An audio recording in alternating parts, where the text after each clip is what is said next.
Hola, buenas. Un método muy conocido en integrales es el método de integración por parte. Bueno, en principio se basa este método en la diferencial que aparece acá, es decir, la diferencial de un producto. No olvide usted que si usted tiene una función f de x, el diferencial de f de x es la derivada de x en dx. Por lo tanto, aquí en la diferencial aparece la derivada, que es lo que aparece acá. Por lo tanto, esto se produce, ¿cierto?, a partir de los diferenciales. Por lo tanto, si ahora nos devolvemos a la antiderivada, acá usted va a tener, ¿cierto?, por un lado, va a tener la antiderivada de la diferencial de u por b igual a la antiderivada de u en db más la antiderivada de b en du. Pero este es el diferencial de uv, de 1, por lo tanto le queda solamente v y ahí se produce, ¿cierto?, esta desigualdad como se plantea acá. Entonces, ¿cuál es la gracia? La gracia de cómo utilizar el método. Como cuando al hacer nosotros el producto, este diferencial de este producto, nosotros nos aparece el u de b de la forma que lo ordenamos. La gracia es pensar en lo que está acá. Siempre pensar en este b de u que aparece ahí, porque ese b de u va a ser el que a nosotros nos va a dar la estrategia de saber cuándo podemos utilizar la integración por parte. Es decir, que esto nos quede acá algo integrable. Ya, entonces, si tomamos este primer ejemplo, acá nos convendría, por ejemplo, tomar el u como x, de tal forma que el diferencial de u le va a quedar a usted el diferencial de x. Y acá, ¿cierto? El diferencial de b, tomarlo como la raíz de x más 1 en dx. Por lo tanto, el b, como esto es lo mismo que tener x más 1 elevado a un medio, entonces acá le va a quedar x más 1 elevado a 3 medios, que es un medio más 1, por 2 tercios, porque queda dividido por 3 medios, así que queda multiplicando por 2 tercios más c, ¿cierto? Ahora, si yo colocara esta implicancia, el más c es indudablemente, hay que escribirlo porque esa es la antiderivada de la función. Ahora, si nos centramos un poquito en este más c, nos vamos a percatar de que en realidad para el cálculo de la antiderivada no nos otorga nada. Por eso que en muchos libros se omite el implica que aparece acá y no se considera el más c porque en realidad se va a sumar y restar dentro de la integral tal como lo vamos a ver. Como es un primer problema, nosotros este lo vamos a incluir. Entonces nos va a quedar 2 tercios de x por x más 1, ¿cierto? Elevado a 3 medios, ¿cierto? Entonces, y acá nos va a quedar entonces este u por b, ¿cierto? Que sería el x por este 2 tercios de c, más en este caso c por x, que va a ser el término que nos va a agregar en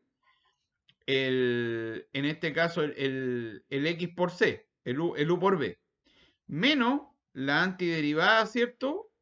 Ahora nos quedaría el 2 tercios acá de x más 1 elevado a 3 medios, eso más c y todo eso en dx.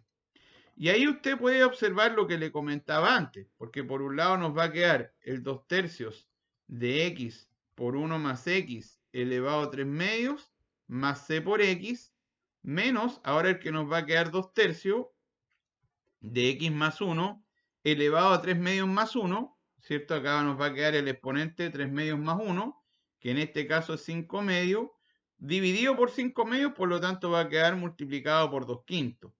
Y eso menos c por la antiderivada de 1 que nos quedaría x más alguna constante, pongámosle d para todo c y d en r. Pero ahí usted observa que esto se va. Y eso en general, que siempre me va a quedar sumado y restado. Por eso que se acostumbra en la literatura a no colocar un implica en el diferencial, pero tampoco colocar el c. Solamente colocar esto porque se va a sumar y se va a restar. Ya, entonces ahí nos va a quedar finalmente el 2 tercios de x elevado por 1 más x elevado a 3 medios, menos 4 partido por 15, ¿cierto? Por x más 1 elevado a 5 medios, más alguna constante que en este caso le colocamos d para todo dnr. ¿Sí? Bien, Acá tenemos un segundo problema, ¿cierto? Donde aparece el x por e a la x en dx. Entonces, nuevamente vamos a utilizar el método de integración por parte. Entonces, vamos a considerar el u como x. Le va a quedar el diferencial de u, el diferencial de x, porque va a quedar 1, que es la derivada, en dx. Y acá, ¿cierto? El diferencial de b lo vamos a considerar como e a la x de x. Así que el b, en este caso, nos va a quedar e a la x más c, pero el c ya conversamos que lo vamos a omitir porque en general se suma y se resta, entonces la literatura no lo incluye. Entonces nos va a quedar el x por e a la x, que sería el u por b, menos la antiderivada, ¿cierto? De este de acá, que sería, entonces sería, ¿cierto? E a la x de x nomás, ¿sí? Así que nos va a quedar x por e a la x menos e a la x y eso más c. Bien, un tercer y clásico problema es la antiderivada de arco tangente de x, o bien de una función cuya derivada o antiderivada me da un polinomio. Entonces, en ese caso, uno siempre se percata que es muy útil utilizar la integración por parte. Entonces, acá lo que nos conviene es tomar solamente el diferencial de x, ¿cierto?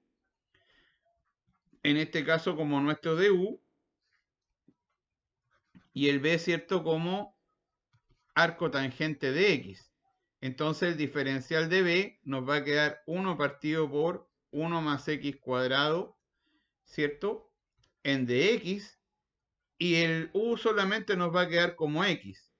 Así entonces a nosotros nos va a quedar el u por b, que sería el x por arco tangente de x, menos la antiderivada, en este caso que sería x, ¿cierto? Dividido por 1 más x cuadrado, y eso en dx, ¿ya? Bien, observemos lo siguiente, que si hacemos ahora el método de sustitución, podemos considerar el 1 más x cuadrado como una función w, nos va a quedar que el diferencial de w va a ser 2x de x. Entonces nosotros podemos relacionar este x de x con nuestro, en este caso, método de sustitución. Entonces nos va a quedar el x por arco tangente de x menos el w aquí abajo, ¿cierto? Que es parte de nuestra sustitución. Y en este caso, un medio, ¿cierto? De w, ¿sí? Porque este sería la mitad del dw, sería x por dx. Entonces, ¿aquí qué nos va a quedar? Nos va a quedar x por arco tangente, ¿cierto? De x, menos un medio del logaritmo natural de w más c. Si nos devolvemos entonces, esto nos va a quedar x por arco tangente de x menos un medio del logaritmo natural de w, que en este caso no es necesario colocarlo en valor absoluto porque es 1 más x cuadrado, que es siempre una cantidad positiva, y s más c para todos ser los reales. Bien, les deseo éxito en su estudio. No olvide complementar esto con la literatura. Tenemos desde el CIR, el texto de Stuart, ¿cierto? El texto de Pedro Ortega y una serie de problemas resueltos que le pueden ayudar.